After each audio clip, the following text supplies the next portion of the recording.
السلام علیکم دوستو، یہ ہے دوسرا پارٹ قلعہ کوٹ ڈیجی خان۔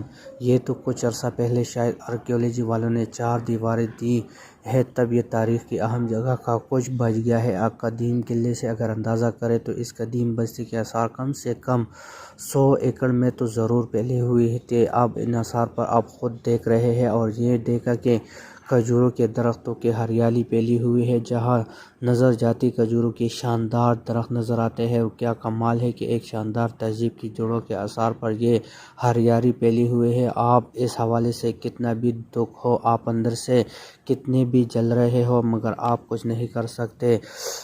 دیکھ کر انسان حیران ہی ہونا چاہیے، اور ساتھ ہی ان کی عمارات کے ساتھ زمانوں کی کہانیاں بھی جو آپ سننے کو مل جاتی ہے۔ یہاں کے دیگر مقامات اور شاندار تعمیرات ہم بہت جلد مکمل دیکھیں گے، مگر پہلے کوٹ ڈیجی کے اس قلعے کو گھومنے کے لیے چلتے ہیں، جس کو میر سیراب خان تالپور صاحب نے 1785 میں تعمیر کروایا تھا۔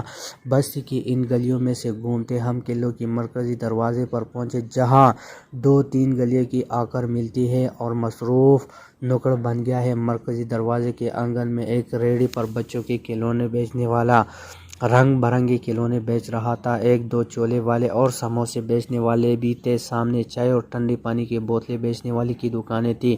قلعے دیکھنے کے لیے آنے والے لوگوں کی تعداد حیرت انگیز طور پر زیادہ تھی۔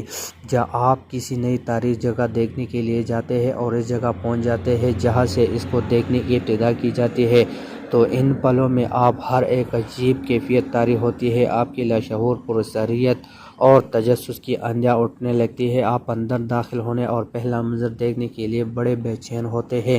میں ان لمحوں کو طول دینا چاہتا ہوں کہ سفر کے یہ لمحے ہیں جو آپ کے خون میں شامل ہو کر بہتے ہیں اور آپ کو کہیں چین سے بیٹھنے نہیں دیتے۔ پہلے میں نے اپنے سارے ساتھیوں کو قلعے کے مرکزی چوڑے دروازے سے اندر بھیجا، اور اب میری باری تھی۔ میں نے سر جھکایا اور قلعے کے اندر قدم رکھا۔ باہر دھوپ تھی، اور جیسے دروازے سے اندر داخل ہوا تو ٹھنڈک تھی جس نے میرا استقبال کیا۔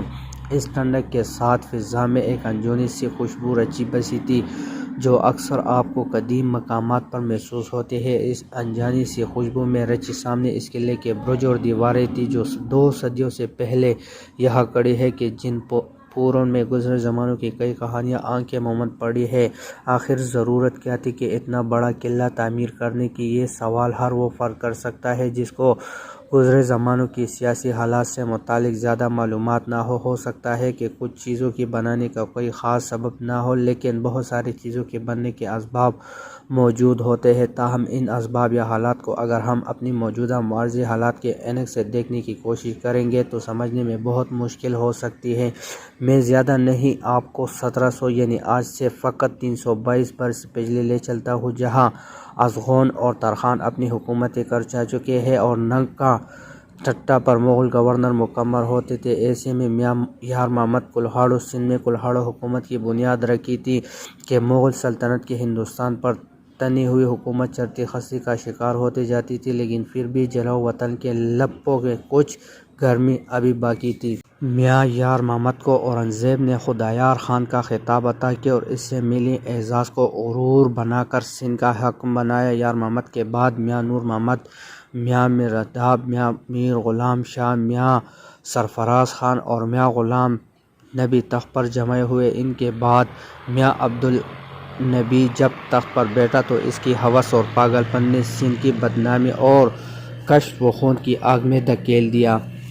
تالپور خاندان کلہاڑو حکمرانوں کو مددگار رہا تھا، مگر میاں عبدالنبی نے سب رشتوں کو ہوس کی آگ میں جھونک دیا۔ اس نے ایسے منفی عمل کیے جس کے نتیجے میں وہ حالات کے گرداب میں ایسا پھنسا کہ اس میں نہ اس کنارے کے پہنچنے کی سکت رہی نہ اس کنارے کی ہوس۔ کے نتیجے میں 1782 میں ہیلانی نوشہرہ فیروز ڈٹے کا ایک چھوٹا سا شہر جو نیشنل ہائی وے کے مغرب میں ہے، فتح علی خان کی میاں عبدالنبی خان سے جنگ ہوئی جس میں میاں عبدالنبی نے شکست کھائی۔ اس جنگ میں میر فتح علی خان کے ساتھ میر باغو خان، میر بہر خان ٹھارو خان اور میر سیراب خان ہم قدم رہے۔ بنیادی طور پر اس جنگ میں تالپور جیتے اور افغانستان کے احکامات اشرد پر روانہ ملنے سے سندھ کی حکومت کا تخت میروں کے حوالے ہوا۔